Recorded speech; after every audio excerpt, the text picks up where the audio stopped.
Imagine a world untouched, vast forests stretching endlessly, rivers like silver veins weaving through the land, and skies that seemed larger than life. This was the Americas, a place where millions of people had lived for centuries, cultivating, trading, and building civilizations that thrived long before any European set sail across the Atlantic. And then, in the late 15th century, the horizon changed. Columbus's ships appeared as dark silhouettes against the morning sun, carrying with them not only dreams of gold and glory, but the seeds of transformation, and for some, unimaginable devastation. Sit back, relax, and consider the moment when two worlds collided, not just with curiosity and wonder, but with an ambition that would forever alter the course of human history. Some researchers suggest that Europeans arrived with maps etched in imagination, guided by stories of distant lands, while others believe a combination of greed, religious zeal, and sheer navigational daring propelled them westward. The initial encounters were complex, fraught with misunderstanding, awe, and a subtle, creeping tension. The indigenous peoples who met these newcomers were diverse in language, culture, and social organization, each interpreting these strange vessels and pale-skinned strangers through their own lenses of myth, prophecy, and survival. Early chroniclers like Bartolomé de las Casas recorded these interactions with a mix of horror and fascination, describing both the cruelty inflicted by Europeans and the resilience of the native populations. And yet, these first moments were just the opening act of a centuries-long drama that would unfold across islands, forests, and mountains, leaving scars and legacies that endure to this day. Disease, conquest, and forced labor would soon sweep through communities. But before that, there was wonder, hesitation, and the first glimpses of a collision between worlds that had evolved entirely apart. As ships returned to Europe with tales of gold, exotic plants, and strange peoples, a new chapter of human ambition began, one that would stretch across oceans and centuries. But what did these first encounters truly mean for the people on both sides of the Atlantic? How could a handful of wooden ships carrying strangers set the stage for such profound upheaval? The answers are as complex as the oceans they crossed, and from this moment onward, nothing would remain the same. And so, we move from the horizon to the shores, where curiosity meets conquest, and the story of colonization quietly begins, waiting to unfold in layers of power, culture, and mystery as the first European boots pressed into the soft soil of the Caribbean islands. A new order began to take shape, one that would echo across continents for centuries. The Spanish, driven by dreams of gold and the divine mission of spreading Christianity, quickly realized that the land itself was abundant, but the people who inhabited it were vulnerable to the forces they brought with them. The indigenous populations, already reeling from disease and displacement, found themselves subjected to a system that blurred the lines between protection and exploitation, known as the encomienda. This arrangement granted Spanish settlers, or encomenderos, the labor of native peoples in exchange for promises of Christian instruction and safety. Yet, the reality was starkly different. Under the sweltering Caribbean sun, men, women, and children were sent into fields, mines, and households, their lives dictated by quotas of gold, crops, and servitude. Some historians argue that the encomienda was a continuation of medieval practices transplanted from the Iberian Peninsula, echoing the subjugation of Muslims and Jews during the Reconquista. Others suggest that it was an improvisation, born from the immediate need to sustain colonies and extract wealth from the New World. Regardless of origin, the system created a brutal rhythm of daily life. one punctuated by exhaustion, hunger, and the ever-present threat of violence. Bartolomé de las Casas, a Dominican friar, documented the suffering with searing clarity, contrasting the spiritual ideals of the Spanish crown with the lived reality of oppression. Disease compounded the horror, sweeping through indigenous communities and decimating populations, leaving gaps in villages and fields that made labor shortages an urgent problem. It was this scarcity that would later drive the Spanish and other European powers to turn increasingly toward African slaves, seeking a workforce impervious to the diseases that had ravaged native populations. Yet even as the brutality unfolded, there were moments of adaptation and resistance, subtle negotiations and acts of defiance that hinted at the resilience of the people, who had called these lands home for generations. The encomienda would eventually evolve into the repartimiento, a system intended to curb abuse but still entangled in coercion and forced labor. And so, as gold deposits dwindled and the Caribbean became a crucible of human suffering and economic ambition, a darker pattern emerged, one in which the pursuit of wealth intertwined with ideology, leaving a legacy of inequality and social hierarchy that would ripple across the Americas for centuries. From the sun-baked fields of Hispaniola to the shadowed corridors of colonial power, the story of conquest had only begun. But beyond these islands, even larger forces were at play, waiting to reshape the world in ways that few could yet imagine. As the Caribbean sun beat down on the exhausted shoulders of indigenous laborers, the Spanish faced a grim reality. The native population, ravaged by disease and relentless toil, could no longer sustain the ambitions of empire.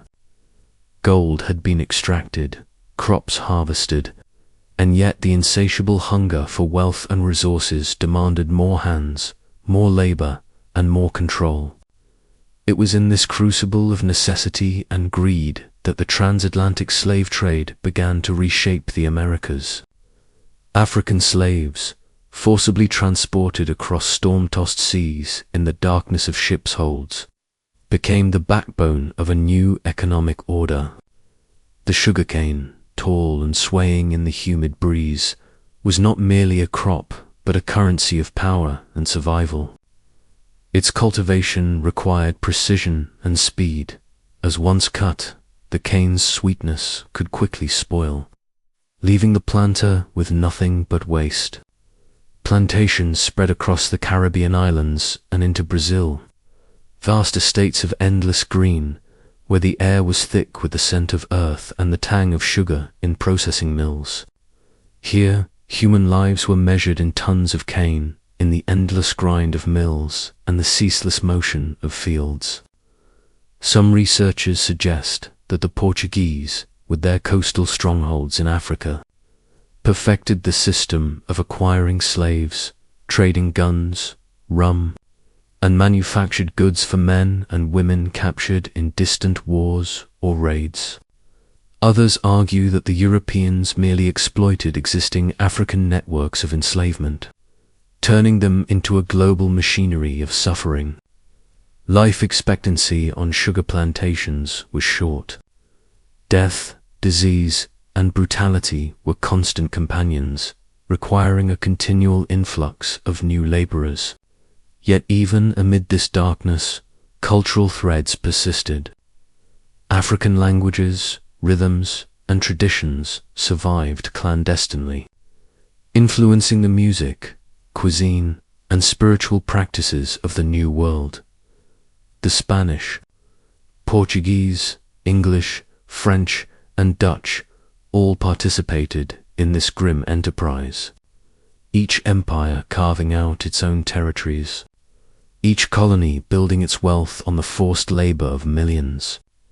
Across the Americas, this system created a rigid hierarchy, reinforced by laws, social norms, and racial ideology. Beliefs in natural human hierarchies tied to latitude and skin color, were invoked to justify what was morally indefensible.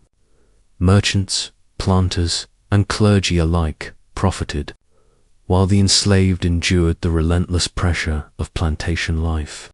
Their bodies and spirits pressed into service for distant markets and imperial ambitions. As the Atlantic trade network expanded, the Americas were transformed not just physically, but socially and economically, setting the stage for centuries of conflict, adaptation, and cultural fusion. Yet even as the sugar glimmered like gold in European ports, a shadow loomed over the New World, a shadow of suffering, resistance, and an unresolved moral reckoning that would echo far beyond the fields. The story of human exploitation was only deepening, stretching across oceans and generations, waiting to confront the conscience of a continent. As the wheels of colonization turned across the Americas, another force began to shape the New World, the intricate social hierarchies imposed by the Iberian powers, particularly Spain and Portugal. Imagine the bustling plazas of Lima, Mexico City, or Salvador, where languages collided. Smells of exotic spices mingled with the smoke of cooking fires, and the clatter of hooves on cobblestones echoed beneath colonial facades. Here, ancestry dictated every interaction, every opportunity, and every limitation. Spaniards arrived not merely as conquerors, but as architects of a rigid caste system, a social scaffolding that categorized every individual based on their bloodline. At the apex were the Peninsulares Europeans born on the Iberian Peninsula, their skin pale, their wealth and authority unquestioned. Just below them, the Criollos, European descendants born in the Americas, wielded influence locally but were considered second class in the broader imperial hierarchy. Then came the mestizos, offspring of European men and indigenous women, a living bridge between two worlds, often marginalized yet essential to the social fabric. Mulattoes, the children of African slaves and Europeans, occupied a similarly complex position, their status fluctuating depending on circumstance and proximity to power. Indigenous peoples, once sovereign nations, found themselves relegated to the lower rungs, bound by laws, tribute systems, and coercion, while African slaves, stripped of freedom, culture, and choice, occupied the harshest realities of this hierarchy. Some historians argue that these divisions were more than social, they were tools of control, a means of pacifying conquered populations and institutionalizing inequality, while others see them as inevitable outcomes of intimate contact between radically different peoples. Within these stratified communities, cultures collided and fused in ways both violent and subtle. European architecture imposed itself on indigenous landscapes, but native techniques and materials survived in roofs, walls, and city layouts. African rhythms and instruments infiltrated ceremonies, dances, and music, creating traditions that would resonate for centuries. Catholicism became the spiritual glue, often blended with indigenous beliefs, forging syncretic religions that puzzled and fascinated missionaries alike. Food, language, and customs intertwined, creating the distinct tapestries of Latin American identity. Yet beneath the visible blend of culture, tensions simmered as social mobility was tightly restricted, and prejudice dictated lives. The Iberian caste system was not merely about categorizing humans, was about enforcing a worldview, about ensuring that power remained concentrated while diversity was meticulously catalogued and controlled. And as the Americas evolved, this hierarchy would leave deep imprints on politics, wealth, and identity, shaping conflicts, rebellions, and alliances for generations. Even today, echoes of these colonial divisions whisper through the streets, plazas, and genealogies, a reminder that the New World was not merely discovered, but meticulously designed, controlled, and stratified, its peoples bound by invisible lines drawn by conquerors.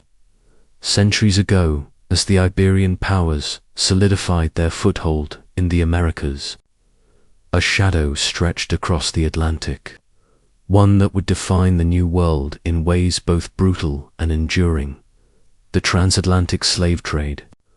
Picture the bustling ports of Lisbon, Seville, and later London, where ships bristling with sails awaited their human cargo.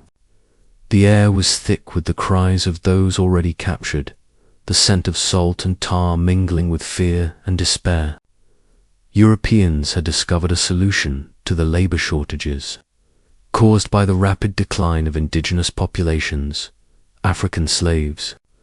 Entire communities were uprooted from the coasts of West Africa, often through violent raids orchestrated by rival tribes or opportunistic intermediaries.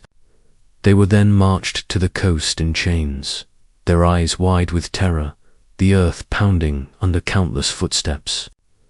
On board the slave ships, the horrors intensified. Men, women, and children were packed into holds so tight they could barely move. The air fetid and oppressive, disease rampant, mortality rates devastating. Some researchers estimate that as many as 1 in 6 perished before ever reaching the Americas. The triangular trade system emerged. European goods, textiles, alcohols shipped to Africa in exchange for human lives. The slaves transported across the Atlantic to labor in mines, plantations, and households, and the raw products of the New World: sugar, tobacco, cotton returned to European markets, fueling the wealth of empires. Sugar, the white gold of the Caribbean, demanded vast labor forces, and African slaves were pressed into plantations in Barbados, Jamaica, and Brazil, their toil the engine of a global economy. Portuguese and Spanish merchants dominated early trade, but soon English, French, and Dutch powers joined, creating networks so vast that they spanned continents. Some Africans were enslaved by European powers directly, others through intricate local alliances that blurred the lines between trade and conquest. Life expectancy for slaves was cruelly short, forcing continual replenishment, and cultural traditions were violently suppressed, though traces of African music, religion, and language persisted in secret and in hybrid forms. Scholars debate the long-term psychological and social consequences, yet few can deny the scale. Millions uprooted, families shattered, entire cultures transported across oceans under unimaginable suffering. This trade did not merely move bodies. It reshaped economies, demographics, and even the landscapes of the Americas, carving canals, clearing forests, planting vast monocultures of sugar and tobacco, leaving an indelible imprint. And yet, even as this human commerce continued, resistance flickered, quiet rebellions, cultural preservation, and the unbroken hope of freedom, threads of defiance woven into a story dominated by cruelty. A grim reminder that the wealth of empires was built upon the backs of those stolen from their homelands. What would follow from these dark currents of commerce would echo across centuries, shaping nations, cultures, and the very fabric of the modern world. As European ambitions grew, the Spanish crown devised a system that would bind the New World's indigenous populations to the service of their conquerors. Imagine the vast Caribbean islands, once vibrant with the sounds of native life, now echoing with the clang of tools in mines and the rhythms of forced labor on fields cleared by hands not their own. The encomenderos Spanish settlers, granted rights by royal decree, were entrusted with protection and Christianization of the native peoples. Yet in practice, it became a tool of exploitation, an organized machinery of extraction. Indigenous men and women were pressed into harvesting gold, tending crops, and performing tasks under the relentless sun, the soil beneath them stained with sweat and, too often, blood. Disease already ravaged communities, but the encomienda amplified suffering, pushing populations to the brink. Tributes of gold, maize, and labor flowed to Spanish hands, filling treasuries and establishing the economic foundations of colonies. Efforts to regulate the system through the laws of Burgos and the new laws of the Indies were met with fierce resistance. The colonists, driven by greed and ambition, ignored decrees while indigenous populations continued to pay with their lives. From the Caribbean, the pressure to expand labor sources grew, and Spain looked to the vast mainland, seeking wealth and cultivable land. Knowing that the native populations could be coerced into productivity, the encomienda was eventually replaced by the repartimiento system, a slightly reformed structure of forced labor. But the essential reality remained. Indigenous people were a resource to be harvested. Some researchers argue that this system created a blueprint for European attitudes toward labor and colonized peoples, blending economic exploitation with cultural domination. Others suggest that the encomienda's collapse in some regions was less about humanitarian concern than logistical necessity, as population losses forced Spanish administrators to adapt. Beyond economics, the system shaped social hierarchies, embedding a rigid stratification that privileged Europeans while subordinating native and mixed-race populations. The legacy of the encomienda can still be traced in patterns of land ownership, labor relations, and social divisions across Latin America, a shadow stretching across centuries. Yet even under such oppression, indigenous communities found ways to preserve their traditions, resist forced conversion, and maintain identity. Their stories are faint, often obscured by colonial records, yet they whisper through time, reminding us that the foundations of empire were neither unchallenged nor uncontested. As we move from these forced labor systems to the rise of plantation economies fueled by African slavery, we begin to see how the insatiable demand for wealth would reshape the Americas in ways both brutal and enduring, leaving traces that echo to the present day. The story of colonization in the Americas cannot be told without confronting the dark and sprawling machinery of the Atlantic slave trade. As indigenous populations plummeted under disease and exploitation, European colonists faced a critical labor shortage, particularly in the Caribbean, where sugar had emerged as a crop of unimaginable value. Cane sugar, once grown in the Atlantic islands of Iberia, now demanded vast fields, constant harvesting, and grinding mills that could transform the stalks into golden, crystalline wealth before the sugar content decayed. Enter the forced importation of African slaves, men and women torn from their homelands, shipped across the Atlantic in conditions so harrowing they defy imagination. Some researchers estimate that over 12 million Africans were transported to the Americas, yet the majority were destined for Brazil and the Caribbean, where mortality rates were brutally high and life expectancy measured in mere years. Coastal African tribes captured and sold individuals in exchange for European goods, rum, firearms, and manufactured items, creating a tragic commerce that stretched continents. On the plantations, slaves worked from dawn to dusk, their bodies pressed into rhythm with the machinery of production, their lives regulated by overseers and their pain transformed into profit. In Portuguese Brazil, in the English, French, and Dutch Caribbean islands, and in the southern English colonies of North America. Enslaved Africans became the backbone of an economy built on violence and extraction.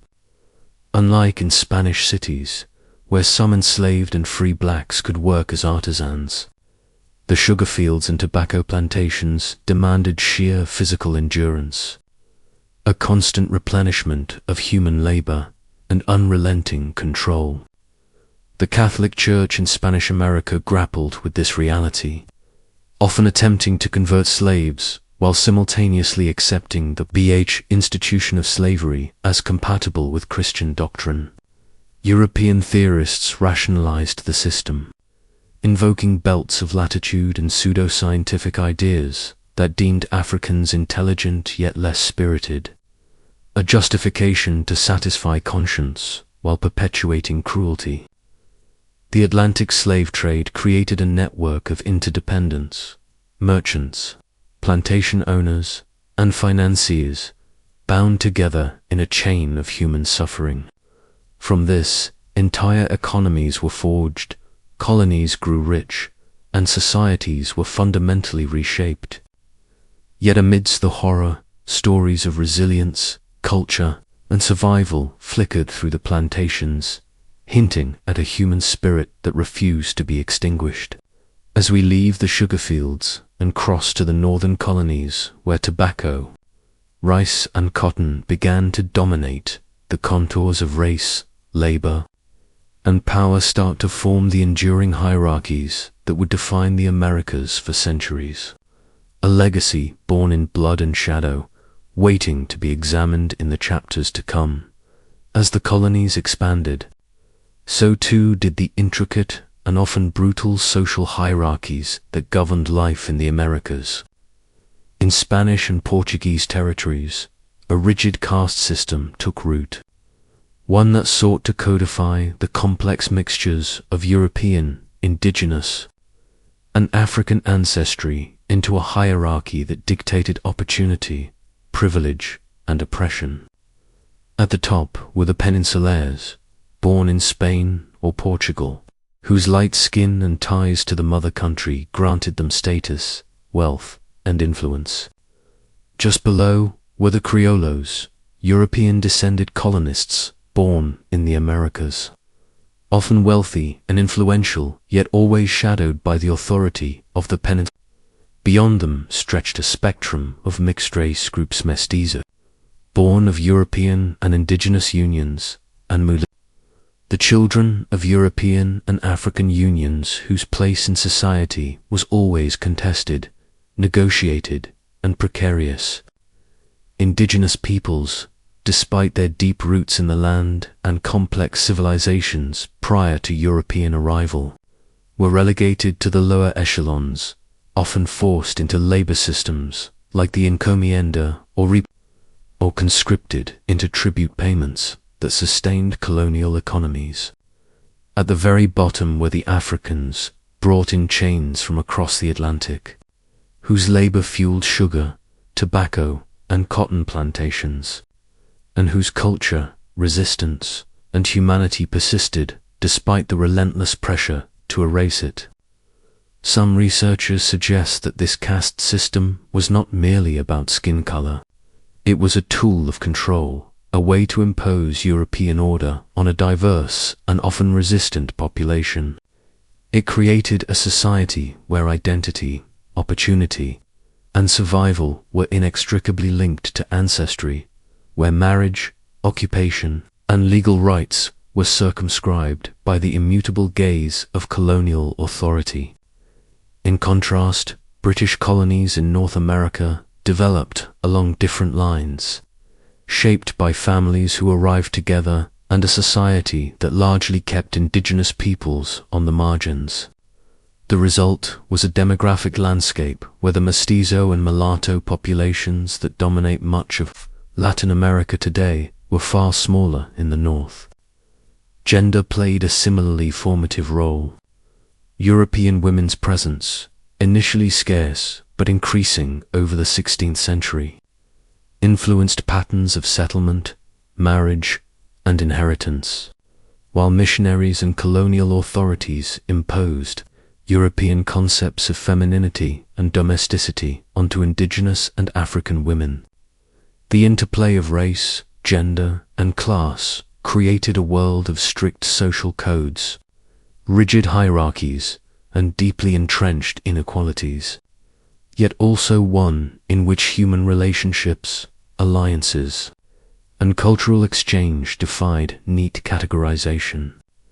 From these structures emerged societies that would carry the legacies of conquest, labor, and mixture into independence, a complex inheritance of power, prejudice, and possibility, waiting for the next wave of European ambitions and colonial transformations to reshape the New World once more. The Americas, vast and untamed, were more than a canvas for conquest. They were a chessboard where land, labor, and power intertwined in ways that would echo for centuries. European colonizers quickly learned that claiming territory was only the first step. Extracting wealth from it required control over both the soil and those who worked it. In regions like Central and South America, dense indigenous populations presented opportunities for coercive labor systems, while in the Caribbean and parts of Brazil, the decimation of native peoples demanded a new workforce. The Spanish implemented the encomienda, and later the systems designed to bind indigenous communities to colonial lords, funneling their labor into gold mines, sugar mills, and agricultural estates. These arrangements were theoretically framed as reciprocal. The Spaniard would provide protection and Christian instruction, but in practice, the promise of protection was almost always overshadowed by exploitation, abuse, and death. Portuguese Brazil followed a similar path, turning vast expanses of fertile land into sugar plantations powered by enslaved Africans, whose lives were measured in the cycles of planting, harvesting, and processing sugarcane. Across the Atlantic, the English, French, and Dutch carved their colonies with different environmental and social logics, favoring settler families in North America, but still relying on enslaved Africans in their Caribbean holdings, where sugar and other tropical crops demanded intensive labor. Some historians argue that these divergent approaches to land and labor were not accidental. They were shaped by geography, climate, and the density of native populations, creating distinct economic incentives that would shape the political and social trajectories of entire regions. Dense, exploitable populations encouraged extraction and coercion, while sparsely populated areas pushed Europeans toward trade, smallholder agriculture, and eventually more participatory governance structures. The results were stark: vast latifundias in Central and South America, controlled by a few elite families, contrasted sharply with the patchwork of smaller farms and settlements in the English colonies. Coffee, sugar, and tobacco were more than crops. They were the lifeblood of an economic system that linked the Americas to Europe, Africa, and beyond. Ports teemed with the constant movement of ships, the roar of markets, and the unending rhythm of production, all underscored by the human cost of labor, indigenous and African lives transformed into commodities. Yet even amid this exploitation, cultural blending, resistance, and adaptation persisted, creating a social fabric that was at once oppressive and profoundly human. From the tangled web of land and labor emerges the next chapter of European ambition, the relentless drive to colonize new frontiers, claim uncharted lands, and transform the very landscape of the Americas, leaving questions of morality, survival, and legacy to echo through the centuries. Sit back and imagine the endless churn of the Atlantic Ocean, a vast, dark expanse where fortunes and human lives were traded as commodities. shaping the fate of continents in ways that are still felt today. The triangular trade, a system of commerce linking Europe, Africa, and the Americas, became the engine of the colonial world. European merchants, driven by the insatiable hunger for sugar, tobacco, and cotton, sought the cheapest and most controllable labor force.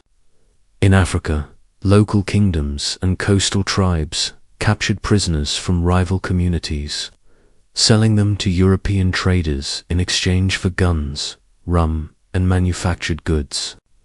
These enslaved men, women, and children were then crammed into the bowels of slave ships, enduring unspeakable conditions, the air thick with sweat, the stench of disease, the cries of those too weak to survive the voyage.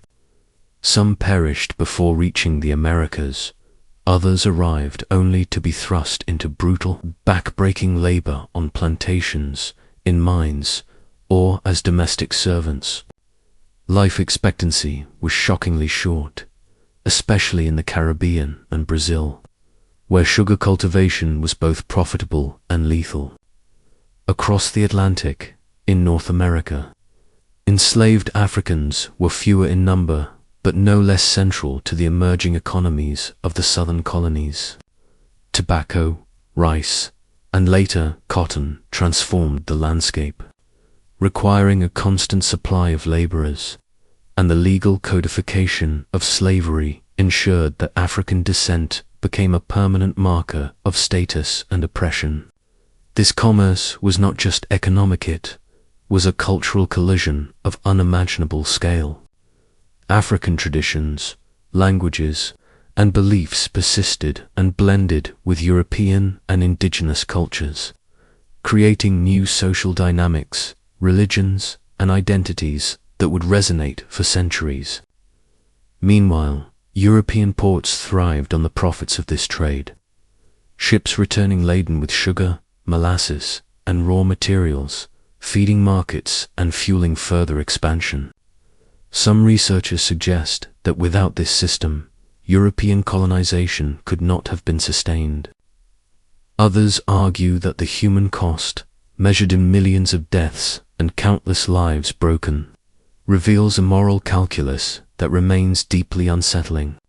And yet, amid this system of commerce and suffering, stories of resistance, survival, and resilience emerge. Maroon communities, runaway slaves, and subtle acts of defiance that challenged the very structure of enslavement.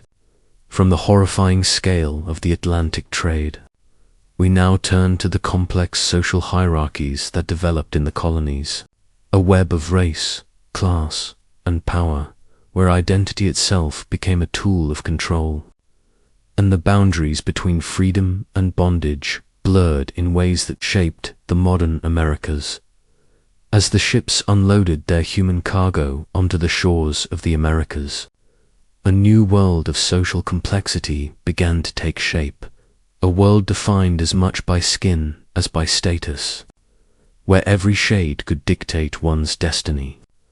In Spanish America, the collision of three populations, indigenous peoples, Europeans, and Africans, gave rise to a meticulously stratified caste system, known as the castas, which assigned social rank according to ancestry and appearance.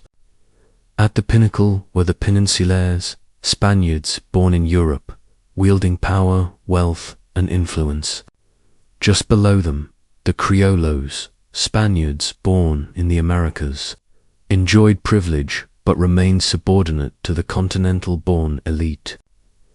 Mixed-race individuals occupied the spaces in between, born of European and indigenous unions, and the offspring of European and African parentage, navigated societies in which their social mobility was both constrained and negotiable.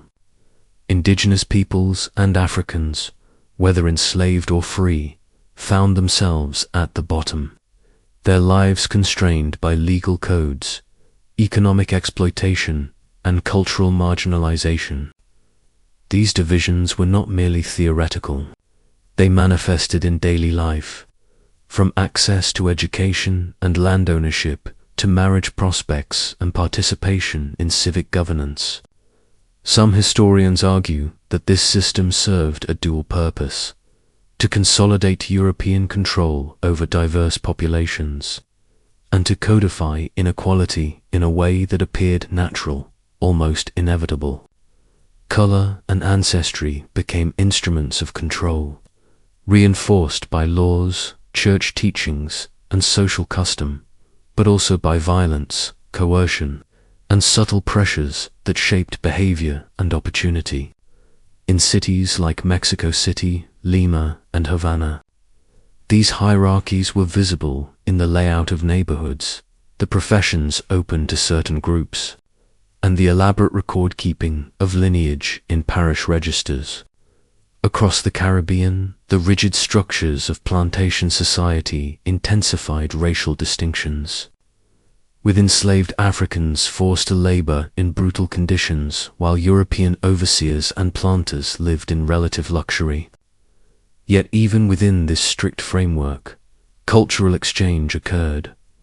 African and indigenous traditions influenced music, cuisine, language, and religious practice, producing hybrid forms that endured long after formal colonial rule waned.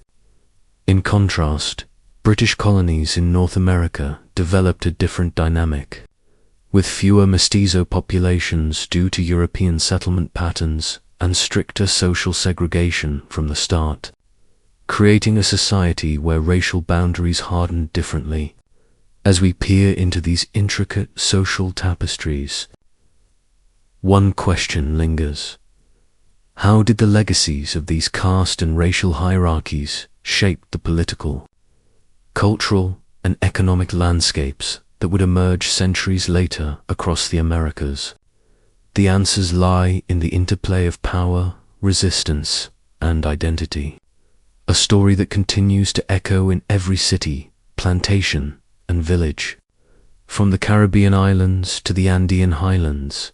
As the Spanish pushed further into the New World, they faced a fundamental challenge: labor. Vast stretches of land were ripe with gold, silver, and fertile soil. But these treasures were of little use without human hands to extract them.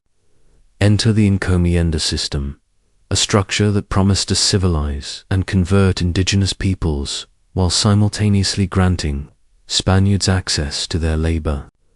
Under this system, an encomendero conquistador, or a prominent settler, was assigned a number of natives, who were theoretically protected and instructed in Christianity in exchange for labor and tribute.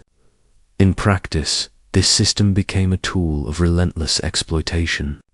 Native men, women, and children were forced to work fields, tend livestock, construct infrastructure, and endure the suffocating, poisonous conditions of mines where silver and gold extracted from the earth seemed to glisten over pools of human suffering. Laws such as the Burgos Codes of 1512 and the New Laws of 1542 attempted to curb abuse, but enforcement was weak, and resistance by encomenderos meant the system persisted, evolving into the repartimiento, which mandated rotating labor but offered little respite. Disease, harsh treatment, and overwork decimated indigenous populations, with estimates suggesting millions perished over the centuries, a human cost that often rivaled the wealth extracted from their lands. In the Caribbean, the decline of native labor forced Spanish authorities to look elsewhere, and the African slave trade became central to sustaining colonial economies. Across the continent, the machinery of exploitation was accompanied by ideological justifications. The notion that indigenous peoples were naturally subordinate, that conversion to Christianity absolved oppression, and that wealth gained through their labor was divinely sanctioned. Despite this, resistance was never absent. Communities fled to remote highlands, jungles, and deserts, sometimes rebelling in open conflict, other times subtly undermining the colonial system through work slowdowns, sabotage, or the preservation of cultural practices in secret. The encomienda and repartimiento were not merely economic tools. They were instruments that reshaped the social and demographic fabric of the Americas, embedding a legacy of inequality, survival, and adaptation. As we trace these patterns, it becomes clear that the European hunger for land, gold, and control did more than enrich distant monarchs, reshaped entire continents, leaving a shadow that still whispers through the ruins of mines, the layout of old cities, and the memories preserved in oral histories. Next, we move to the rise of the sugar colonies, where African slavery would transform the landscape, labor systems, and human experience in ways as profound as they were brutal, raising questions about the price of empire and the human cost hidden behind the glittering wealth of the New World. As the indigenous populations dwindled under the dual forces of disease and forced labor, European colonists faced a stark reality. The Caribbean was rich in potential but starved of hands to harvest it. Gold, once the draw of Columbus and his contemporaries, was quickly exhausted, leaving planters and conquistadors searching for a more sustainable source of wealth. Sugarcane emerged as the answer crop that was simultaneously exotic, luxurious, and profitable. Its cultivation, however, was far from simple. Cane required careful tending, immediate processing after harvest, and a labor-intensive infrastructure of mills, boiling houses, and storage facilities. The climate was unforgiving, the humidity thick and oppressive, and the cane fields sprawled endlessly, their green stalks rustling like waves in a perpetual wind. To meet the labor demands, European settlers turned to Africa, initiating the transatlantic slave trade on a scale never before seen. Ships crossed the ocean, carrying human cargo bound in chains, with the rhythmic creak of the hull and the damp, suffocating hold creating a hellish prelude to the plantations awaiting them. In Brazil, the Caribbean islands controlled by the Spanish, French, Dutch, and English, black slavery became the backbone of the colonial economy, its brutality codified in law and normalized in daily life. Enslaved Africans endured back-breaking work under the sun, with the cane knives cutting skin, the heat of the boiling vats blistering hands, and the relentless demand for productivity leaving no margin for rest. Life expectancy was short. Death was constant, yet the cycle continued as the trade replenished the labor force with more captured Africans. European justification for this system leaned on twisted interpretations of science and theology, belts of latitude, natural hierarchies, and divine sanction painted a veneer of legitimacy over what was, in reality, mass human suffering. Yet even amidst this horror, communities persisted. African cultural practices, music, religion, language, and social organizations survived in the cracks of oppression, blending with indigenous and European elements to create new, syncretic societies that would outlast colonial rule. The Caribbean, a paradise in appearance, became a crucible of survival, suffering, and adaptation, a place where human endurance was tested to its limits.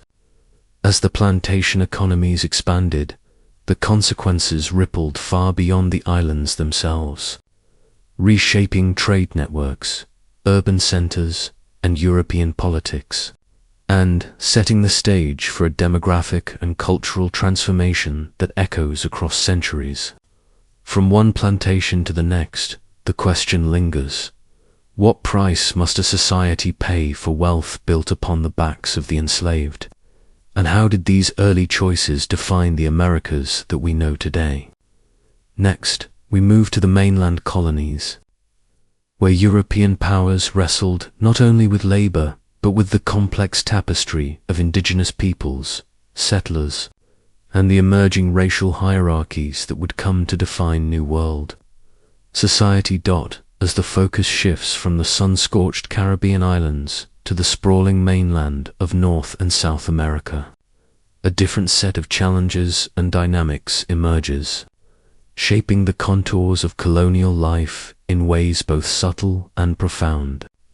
Here, Europeans confronted vast landscapes, from dense forests and jagged mountains to fertile river valleys, each presenting its own opportunities and obstacles. Unlike the Caribbean, where sugar dictated the rhythm of labor and life, the mainland required adaptation to a wider variety of crops, climates, and indigenous societies.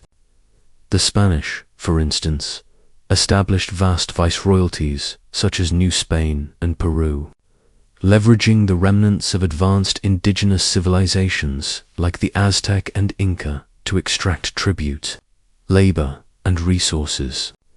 The encomienda system, though gradually modified under legal reforms like the laws of Burgos and the new laws of the Indies, left a legacy of coercion, inequality, and cultural suppression.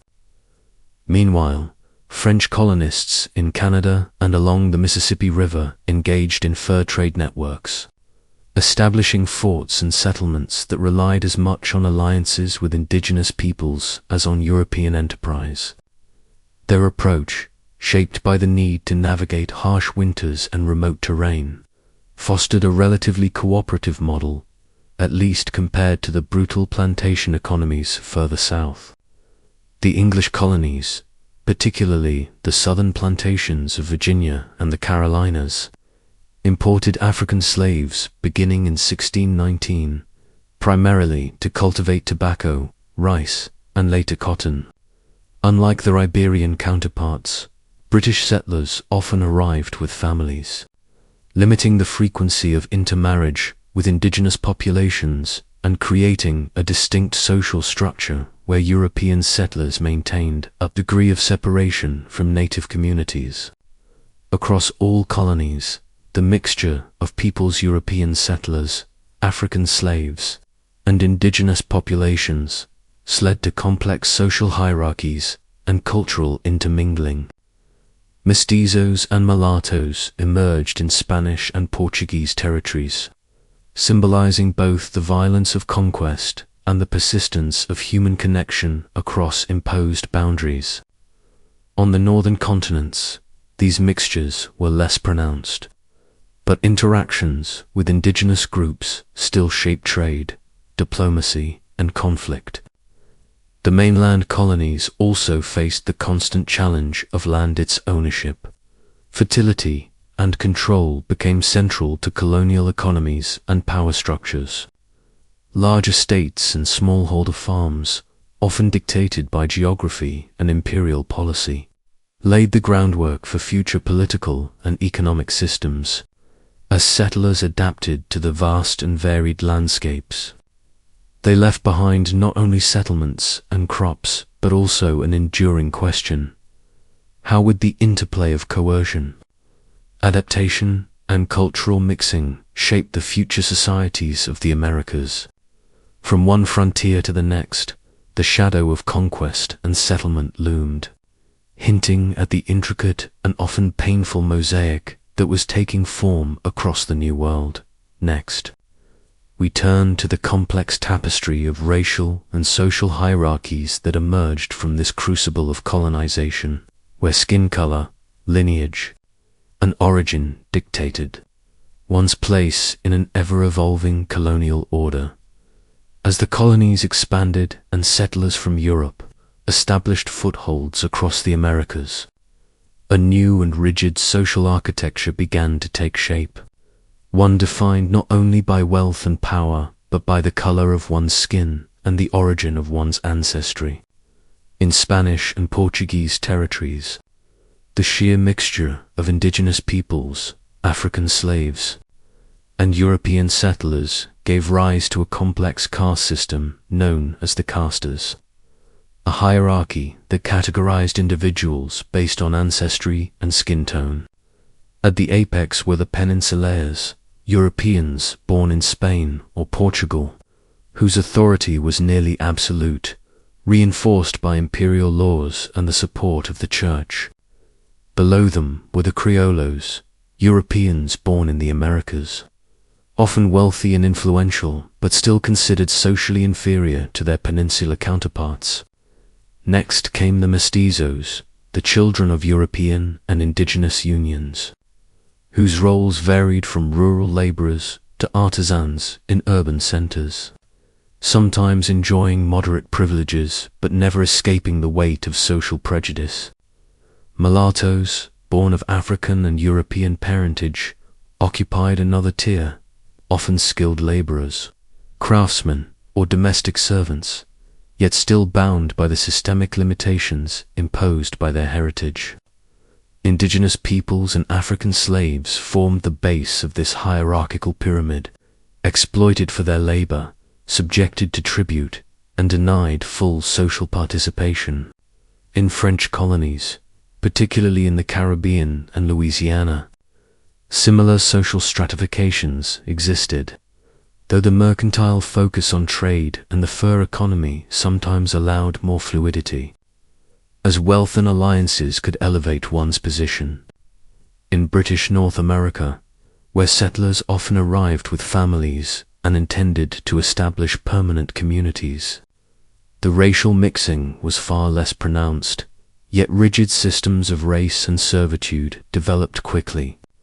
African slavery became the backbone of southern plantation economies, while indigenous peoples were increasingly pushed to the margins, confined to reservations or forced into treaties that stripped them of land and sovereignty.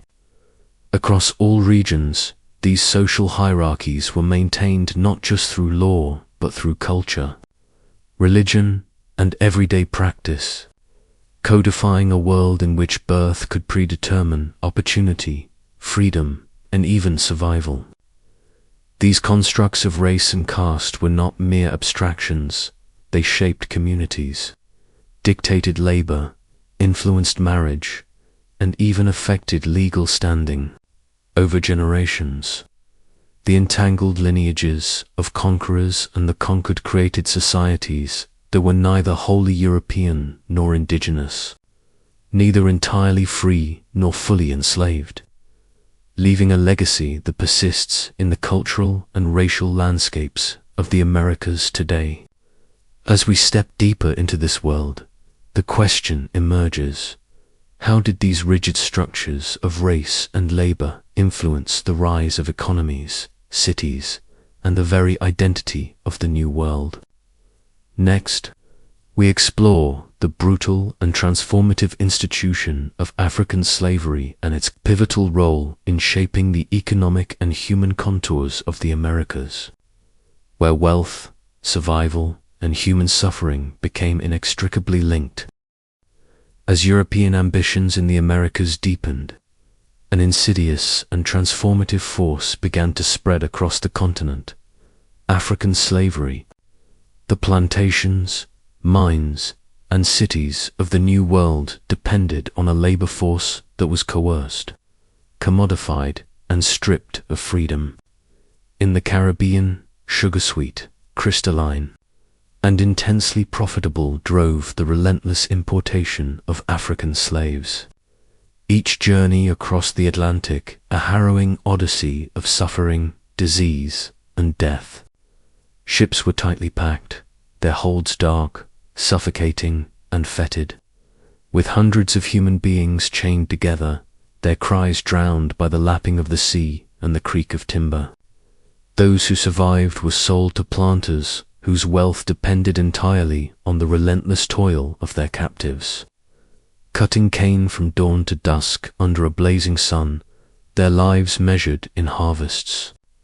In Brazil, the same patterns took root, but alongside the sugar mills, enslaved Africans worked in gold and silver mines, their bodies poisoned by mercury, their spirits broken by exhaustion. Some researchers suggest that African slaves were also forced into urban labor, artisanship, and domestic service, adding complexity to a system that sought total control over every aspect of their lives. Across the mainland of North America, the English colonies began importing African laborers in the early 17th century, beginning in Virginia in 1619, primarily to cultivate tobacco, rice, and eventually cotton. Here too, the human cost was immense, as enslaved populations were kept in perpetual bondage, their families separated, their cultures forcibly suppressed, and their identities reshaped under European oversight. In Spanish America, slavery had earlier roots with the encomienda and repartimento systems, which exploited indigenous labor. But the catastrophic decline of native populations due to disease and forced labor made African slaves the dominant workforce.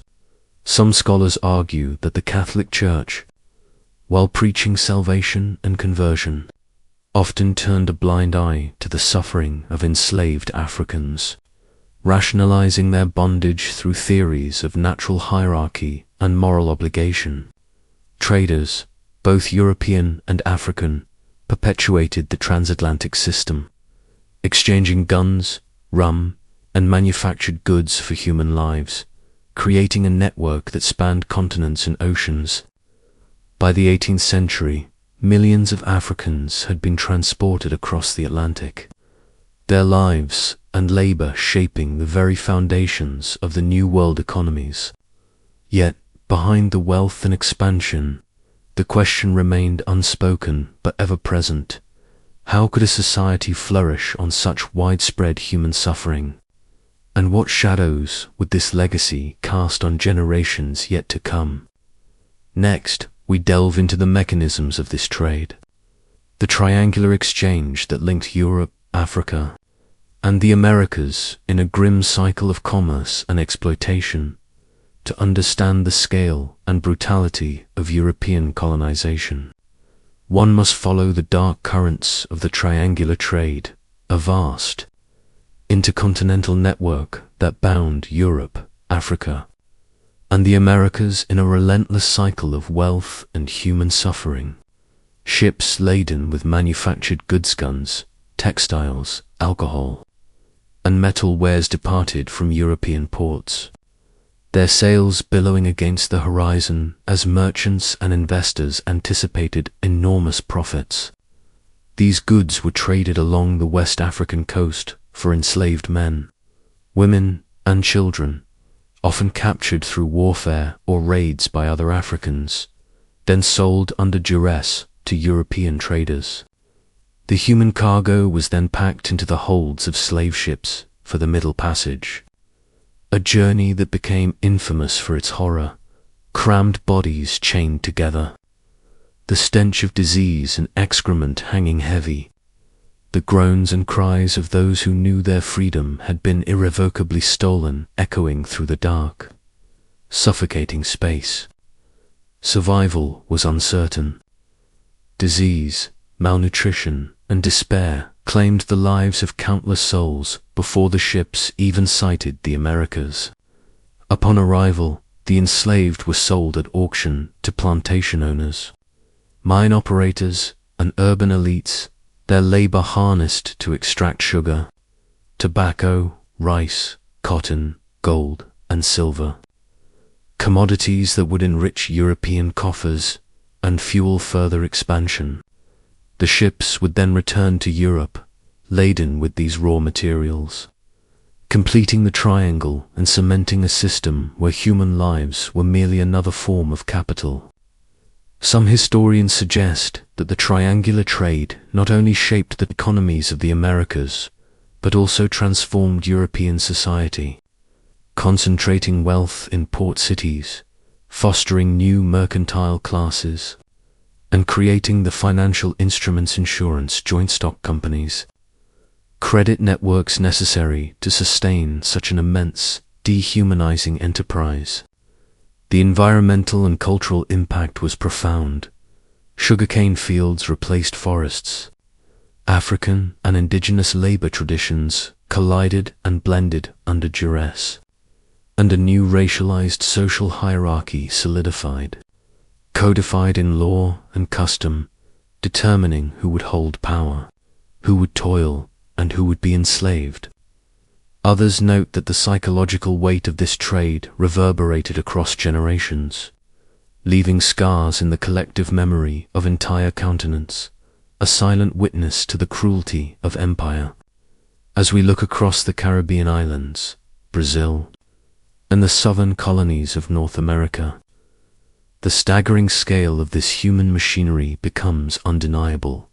Millions uprooted, millions consumed by the relentless drive for wealth.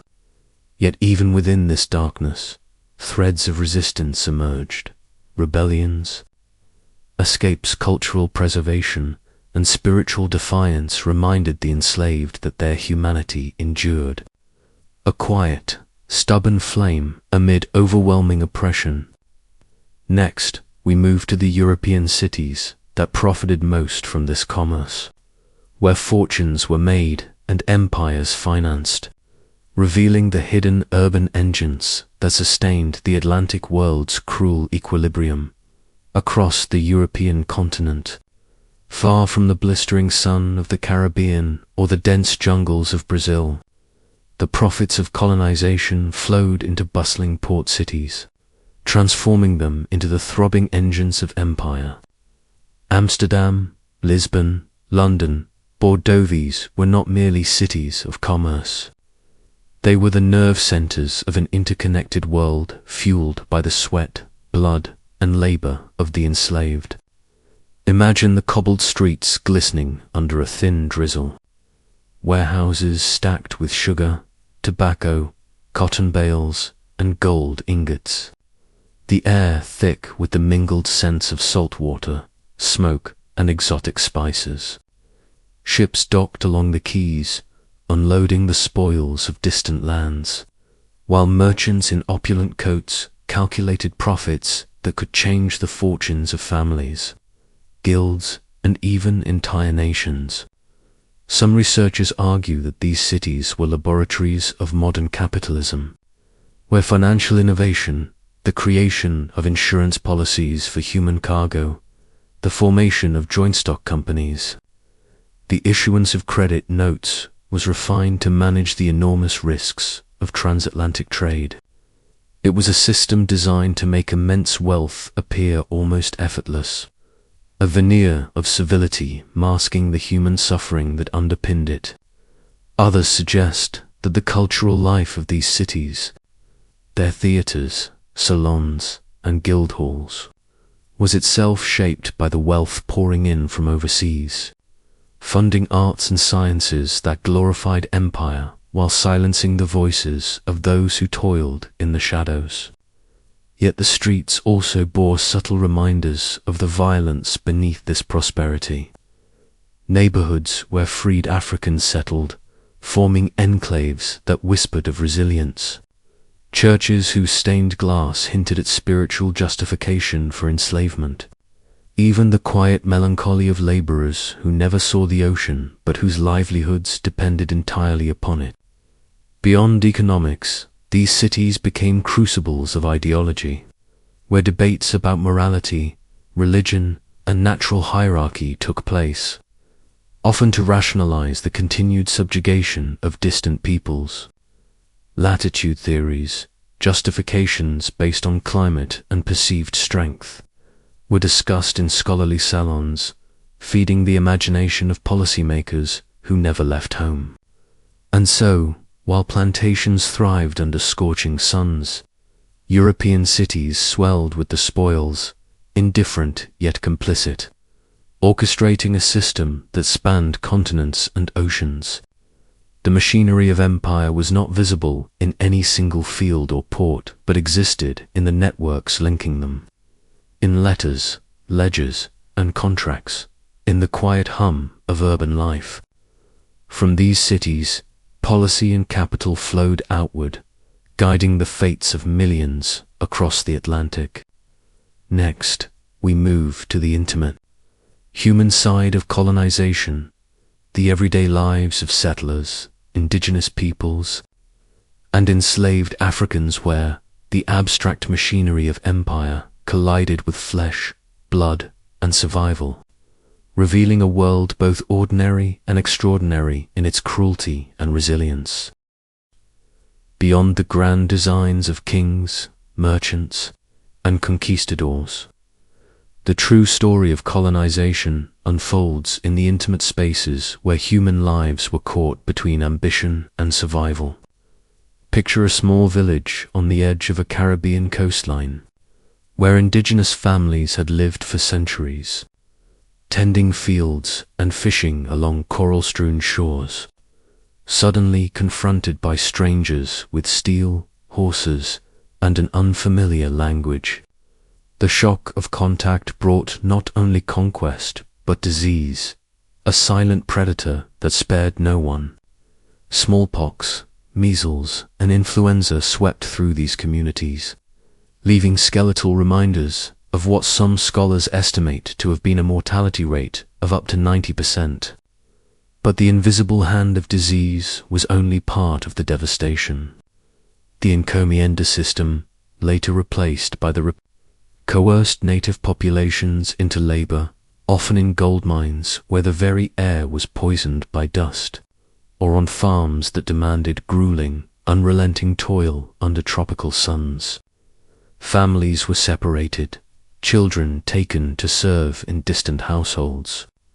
Men worked until their bodies failed, and women were forced to sustain the labor system while enduring exploitation that is difficult to fully comprehend.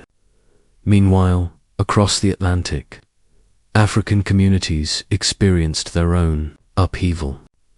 Coastal tribes participated in the trade, capturing rivals or outsiders and exchanging them for European goods, a system that some historians describe as both complicity and coercion. From the moment of capture, through the horrors of the Middle Passage, and onto plantations or urban labor, enslaved Africans endured unimaginable suffering. Ships crowded with bodies, the stench of fear and disease, and the constant threat of death were a daily reality. Some survived by holding tightly to culture, music, and oral traditions, preserving memory and identity in the face of erasure. Others succumbed, leaving no trace but ledger entries and faint archaeological evidence. The colonists themselves were also entwined in this human drama. Settlers and administrators navigating foreign climates, indigenous resistance, and the ethical dilemmas posed by their dependence on forced labor. Some found prosperity, others despair, and most occupied a moral grey space that modern eyes can scarcely reconcile. Through it all, human resilience, adaptation, and cruelty intertwined, creating a web of interactions that would shape the Americas for centuries. And yet, despite the enormity of these tragedies, life persisted. Hybrid cultures formed, languages merged, and identities were renegotiated, leaving us with societies profoundly transformed. From this intimate, human lens, the next section will explore the creation of racial hierarchies and caste systems, how European powers codified difference, and the lasting echoes of these constructs that would ripple through centuries of American history. As settlers pushed deeper into the Americas, a subtle but insidious structure began to emerge, one that would shape societies long after the first ships arrived: the codification of racial and social hierarchies.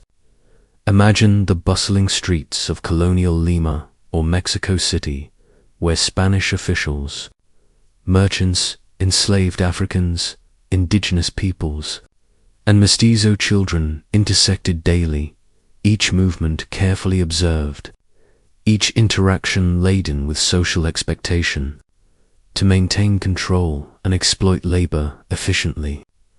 Colonial authorities, devised a system that categorized people not merely by law but by appearance, ancestry, and perceived morality. A caste system, meticulously documented in portraits, legal codes, and church records. At the apex were the Peninsulares, Spaniards born in Europe, granted privileges, land, and authority over colonial governance. Below them were the Criollos, locally born whites, who often commanded wealth yet were barred from the highest offices. Further down the hierarchy, the mestizo sourcespring of Europeans and indigenous peoples occupied ambiguous positions, navigating both worlds, but always under scrutiny. Mulattoes, children of European and African unions, often found themselves similarly constrained, while indigenous populations and enslaved Africans endured systemic oppression, their labor and lives tightly regulated. These categories were not simply administrative.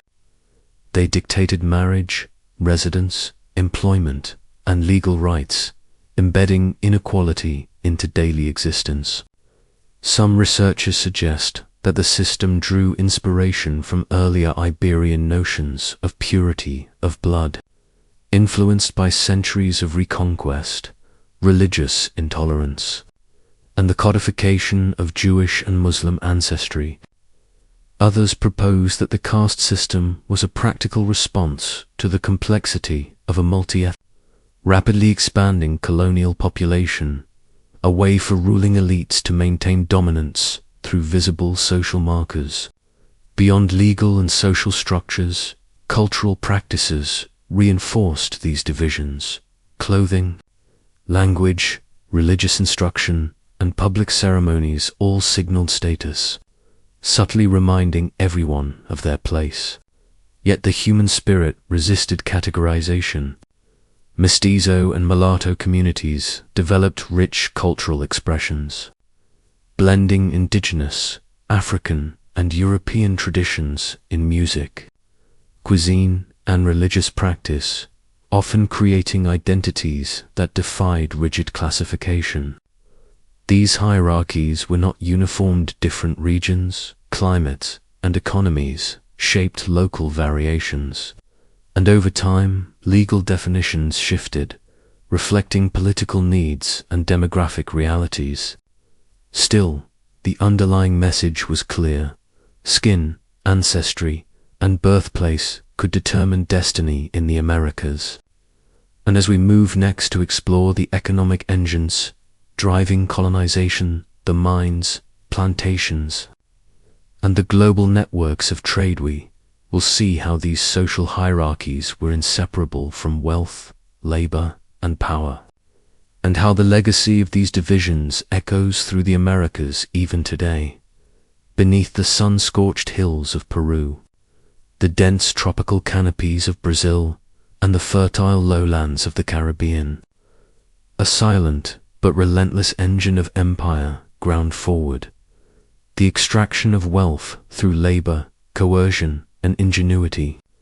Imagine the first Spanish conquistadors surveying the jagged Andes, the mountains glinting with veins of silver, the rivers running heavy with sediment, whispering promises of unimaginable riches. Mines were not merely sites of extraction, they were crucibles of human endurance and suffering, where indigenous men, often shackled and driven beyond natural limits, chipped away at rock with rudimentary tools, their breath thick with dust, their bodies corroded by mercury used in the refining of silver. The Potosi silver mines in modern-day Bolivia became the epitome of colonial greed, yielding fortunes that fueled global trade networks, filling Spanish coffers, and even destabilizing European economies with the flood of precious metals. Beyond the mines, the Caribbean islands and coastal Brazil pulsed with another type of energy, the rhythm of sugar plantations.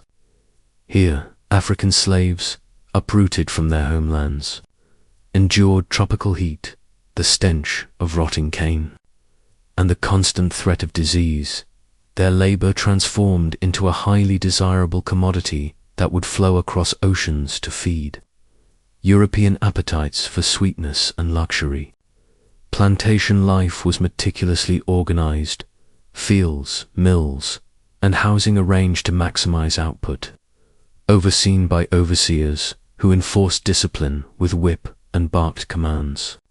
Some historians suggest that the staggering profitability of these systems made them self-perpetuating, creating a brutal incentive structure that normalized cruelty. Others note the resilience and creativity of the enslaved, who developed networks of cultural and spiritual resistance, from secret languages and religious practices to subtle forms of sabotage, asserting humanity in a system designed to erase it. Meanwhile, ports teemed with ships laden with silver, sugar, tobacco, and enslaved people, connecting the Americas to Europe, Africa, and Asia in a web of commerce that modern economists call the first truly global trade network. The triangular trade was more than commerce. It was a mechanism that transformed continents, reshaped ecosystems, and redrew the lines of power, establishing wealth disparities that would endure for centuries. And as we shift our gaze from the fields and mines to the bustling colonial cities that rose atop this forced labor, the plazas, cathedrals, and markets, we begin to see the human drama unfold in all its complexity, where ambition, oppression, and survival intertwined to create the world that the Americas would inherit. The question remains, how did these engines of wealth shape not just economies, but the very social and cultural fabric of the New World? Step into the streets of Lima, Mexico City, and Havana in the 16th and 17th centuries, and you are met with a tableau of contradictions. Towering cathedrals casting long shadows over narrow, winding alleys, markets alive with the shouts of merchants trading silver, spices, and textiles, and plazas where conquistadors, priests, and officials exercised authority over an often reluctant population. These cities were more than administrative centers. They were instruments of control designed to project Spanish power across vast, unfamiliar territories. Scholars note that the layout of colonial cities reflected the hierarchy of empire. Central plazas surrounded by government buildings, churches, and elite residences, while indigenous neighborhoods and African quarters were pushed to the peripheries, hidden from view yet essential to the functioning of the urban economy. The architecture itself was a message carved from stone and timber, signaling permanence, faith, and dominance. Yet beneath the veneer of order and grandeur lurked tensions, subtle and explosive. The mix of indigenous populations, enslaved Africans, and European settlers created a mosaic of culture, language, and resistance. Street life was filled with negotiations of power, merchants bribing officials, artisans navigating guild rules, and enslaved people finding ways to assert small acts of autonomy. Markets were not just for trade, they were arenas where news, gossip, and culture circulated, shaping social dynamics far beyond the exchange of goods. Religion was a central force, guiding daily life while reinforcing colonial authority.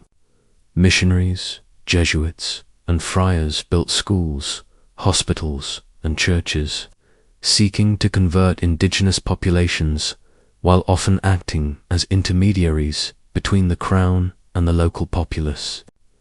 Some historians argue that these religious institutions were both tools of oppression and spaces of refuge, offering protection from the harshest abuses of labor systems like encomienda.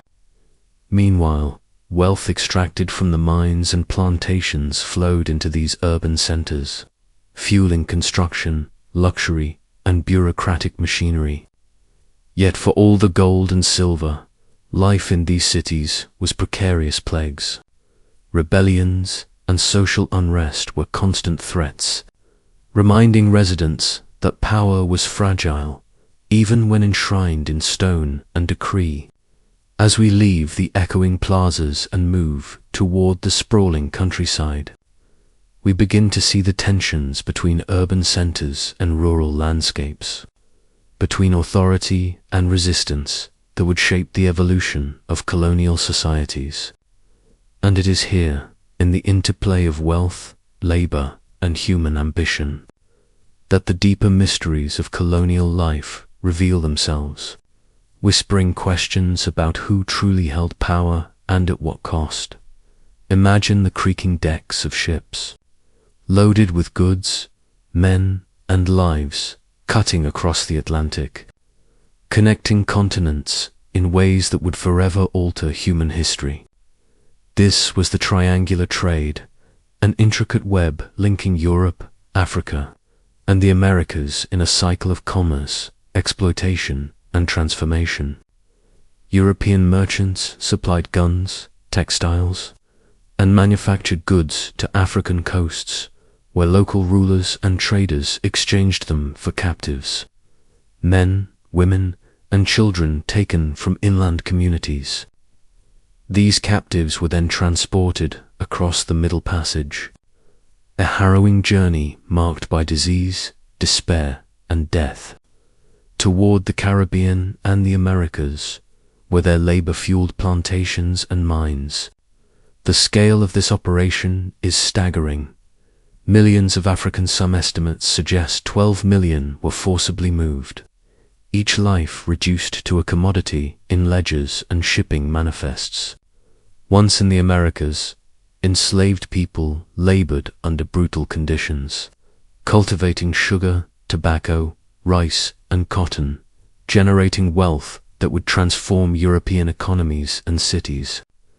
From the ports of Lisbon, Seville, and Amsterdam, silver and sugar returned to Europe, completing a cycle of human suffering and economic gain that was meticulously organized and meticulously recorded. Some researchers suggest that the sheer scale of this trade required a combination of maritime technology, bureaucratic oversight, and ruthless human management that had never been seen before. Others point to the ways this network reshaped societies. In Africa, communities were destabilized as populations were removed. In the Americas, cultures mixed forcibly, creating the complex, layered societies of mestizos, mulattoes, and Afro-Indigenous peoples. In Europe, wealth from the colonies fueled mercantile empires, wars, and cultural flowering. Within this system, ideas about race, hierarchy, and entitlement hardened, rationalizing horrors with pseudo-scientific theories, latitude-based reasoning, and theological interpretations.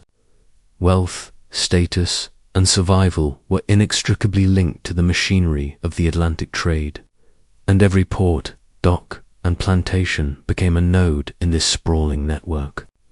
Yet beneath the official accounts and ledgers, stories of resistance, rebellion, and cultural survival persisted. Enslaved Africans preserved languages, spiritual practices, and kinship networks. Indigenous peoples adapted to, resisted, or negotiated the impositions of European authority, and European officials constantly maneuvered to maintain control over an inherently unstable system. As we leave the roaring seas and step into the plantations and mines, the human cost of the Atlantic trade becomes undeniable. A reminder that the foundations of wealth and empire were built upon suffering, ingenuity, and resilience. What emerges from this tangled web is not just a story of commerce, but a story of humanity itself, fractured, forced, and enduring against the odds as the centuries unfolded. The echoes of European colonization in the Americas reverberated across every facet of life, leaving legacies that are still visible today. From the bustling cities that rose on once indigenous lands to the sprawling plantations that shaped economies. The marks of conquest, exploitation, and cultural intermingling are impossible to ignore. In Latin America, the Iberian model of colonization left behind a tapestry of language, religion, and social hierarchy, where Spanish and Portuguese became dominant. Catholicism permeated daily life, and caste systems structured society according to skin tone and ancestry. These stratifications, though officially dismantled over time, subtly influence politics, social mobility, and identity even in the modern era. In the Caribbean and Brazil, the African diaspora flourished, creating rich cultures in music, cuisine, spirituality, and language, yet always shadowed by the violent history that brought so many across the Atlantic. Meanwhile, in North America, British colonization left a different imprint, a focus on smallholder farming, property rights, and the gradual development of self-governing institutions laid the groundwork for democratic experiments. Even as indigenous populations were displaced and marginalized, the land itself bears witness to these histories, with vast plantations, urban grids, roads, and forts tracing the strategies of colonial administration and economic exploitation. Scholars argue that natural endowments, like fertile soil or mineral wealth, directed the type of colonization that occurred. Regions conducive to plantation agriculture often developed coercive labor systems and authoritarian hierarchies, while areas suited for small-scale farming encouraged market-based economies and civic institutions. This interplay of geography, economics, and governance created patterns of inequality and opportunity that persisted long after formal colonial rule ended. Beyond economics and governance, the cultural legacies are complex and layered. Languages blended, religions and hybrid identities emerged in ways the original colonizers could not have imagined. Native knowledge of crops, landscapes, and survival strategies intersected with European science and technology, sometimes exploited, sometimes celebrated. And yet, the shadows of colonization lingered: the displacement of indigenous peoples, the intergenerational trauma of slavery, the extraction of wealth, and the environmental transformations that reshaped ecosystems on a continental scale. As we consider the Americas today, one cannot separate the vibrant diversity, innovation, and resilience from the dark history that underpins it. From one city street to the farmlands and forests, the story of colonization whispers through monuments, architecture, and the very fabric of society. And as we turn our attention to the final chapter of this sweeping saga, we are compelled to ask, how did these patterns of conquest, labor, and settlement set the stage for the modern nations that now rise from the shadows of empire? As we reach the final chapter of this vast, complex saga, it is impossible not to pause and reflect on the scale, ambition, and consequences of European colonization in the Americas. Over centuries, empires stretched across oceans, establishing footholds on unfamiliar shores, transforming landscapes, and forever altering the lives of millions. From the ice-bound coasts of Greenland to the tropical islands of the Caribbean, from the dense forests of Brazil to the rolling plains of North America, the Europeans imposed new orders, extracted immense wealth, and reshaped entire ecologies to serve distant capitals. Yet, for all the maps redrawn and colonies founded, the human cost was staggering. Indigenous populations decimated by disease, warfare, and forced labor. Millions of Africans torn from their homelands and enslaved under brutal conditions. And countless lives irreversibly altered in the pursuit of profit, prestige, and power. The story of colonization is not just one of conquest, but also of resilience, adaptation, and the intermingling of cultures that gave rise to entirely new societies. In the Americas, languages, religions, and traditions merged and clashed, creating hybrid identities that defied the intentions of their oppressors. Mestizos, mulattoes, and other mixed populations became living testaments to these intersections, embodying both the violence and creativity of colonial encounters. The environmental consequences, too, were immense. Forests cleared, rivers diverted, crops introduced or eradicated, and ecosystems transformed in ways that still shape the continent today. Scholars continue to debate the long-term effects of these colonial policies, from economic inequality to institutional development, illustrating how choices made hundreds of years ago reverberate into the present. And yet, amid this shadowed history, there is a persistent thread of human ingenuity and survival. Indigenous knowledge, African cultural practices, and European innovations collided, producing enduring legacies in agriculture, architecture, governance, and art. Cities rose on the ruins of older settlements, and new nations emerged from the complex web of conquest, negotiation, and adaptation. As we trace these threads forward, we see the Americas not as static relics of the past, but as living landscapes shaped by centuries of ambition, exploitation, and cultural fusion. So, as you sit back and let the story linger, consider the vastness of human endeavor, the capacity for both creation and destruction, for oppression and resilience.